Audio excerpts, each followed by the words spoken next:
Bom dia, como vai você? Que Deus lhe abençoe. Que a sua graça maravilhosa possa entrar em sua vida e na sua família. Eu hoje vou continuar falando sobre o Evangelho de Deus, tão necessário para a nossa experiência humana na atualidade. Note bem, o Evangelho sempre foi uma necessidade por conta do lapso, por conta da alienação humana que fez com que ela se afastasse do Deus sublime, o Criador, e dessa forma, dessa maneira, sofresse prejuízos em si, no seu mundo interno e nas suas relações. Isso a Bíblia, o livro de Deus, a revelação, vai chamar de pecado.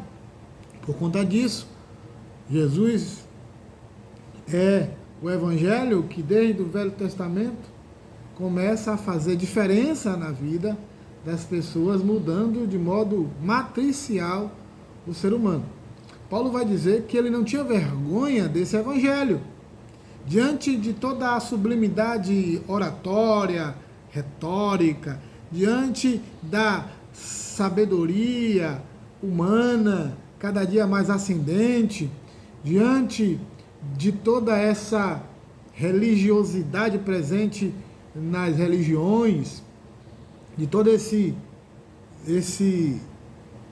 mosaico de ações divinas, diante dessa situação de absoluta explicitação da religiosidade, e Paulo não se envergonhava do Evangelho de Jesus Cristo. Nós falamos sobre isso. Paulo entendia que o Evangelho era tão importante, tão significativo, tão singular, que ele não se envergonhava do Evangelho. Agora note bem, aonde está a essência, aonde está o fundamento, aonde está a coluna sustentatória desse pensamento de Paulo sobre o Evangelho? Onde está presente, de fato, essa convicção profunda, decisiva, que fazia com que Paulo se apegasse fortemente ao Evangelho? Note bem, ele mesmo explica no versículo 16, notem que nós estamos ainda falando no capítulo 1, e ele diz: porquanto não me envergonho do Evangelho. Por quê? É o poder de Deus para a salvação de todo aquele que nele crê. Vocês entenderam onde estava a convicção de Paulo? A convicção de Paulo estava intrinsecamente presente no próprio Evangelho. Note isso. Paulo não estava convicto do Evangelho por causa de sua sabedoria, por causa do seu conhecimento, até mesmo por causa do conhecimento do próprio Evangelho. Paulo estava convicto por causa do poder que promanava, que estava presente, intrínseca e inerentemente no próprio Evangelho. O Evangelho é o poder de Deus. É Deus agindo onipotentemente.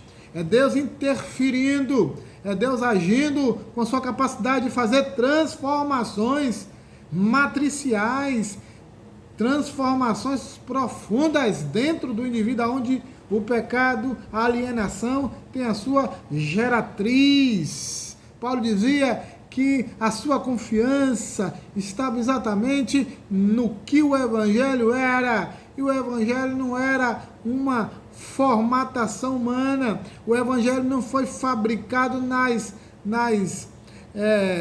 nos pensamentos, na forma de compreender, na análise humana, nas fantasias, nos simbolismos humanos, em todo esse processo idiosincrático humano, em toda essa forma de pensar, na mentalidade da carne. Não, o Evangelho é fruto da intervenção divina, é poder de Deus agindo. Por isso ele é irresistível, por isso ele é poderoso, por isso ele é a resposta, por isso ele é a única forma de mudar de fato a vida humana. Nesses tempos tão difíceis, nós precisamos compreender isso.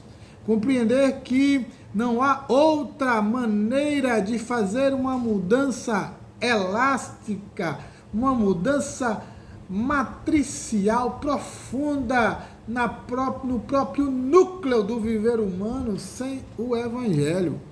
Todos os agenciamentos, por mais que eles sejam importantes para a vida humana, educação, política, tudo isso, eles são insuficientes para fazer essa alteração, essa profunda mudança. Porque eles precisam lidar com os processos pesados de ideologias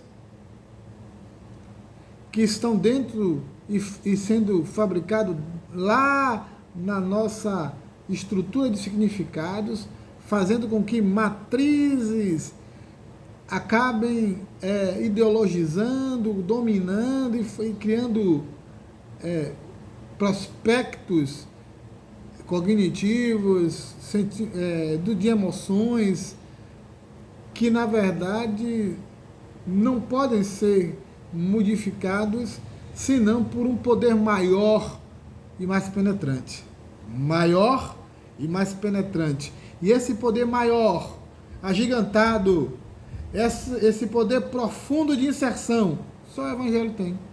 A única agência, o único instrumentário que pode de fato penetrar a carne do real, da própria crise humana e transformá-la é o Evangelho de Jesus Cristo. Por isso, Paulo, compreendendo essa constituição e essa própria natureza de ser do Evangelho, ele dizia: não me envergonho, porque eu estou lidando com o poder divino para transformar. Precisamos também pensar nisso.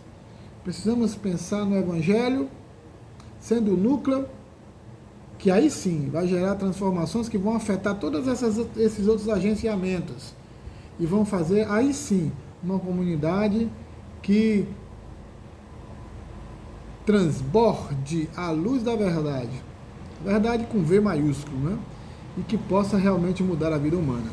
Foi isso que Jesus estava pensando quando ele disse: vocês são a luz do mundo e o sol da terra. Ele está dizendo que só a partir do compromisso irrenunciável com o Evangelho podemos realmente brilhar e ser e fazer uma profunda diferença na vida do ser humano.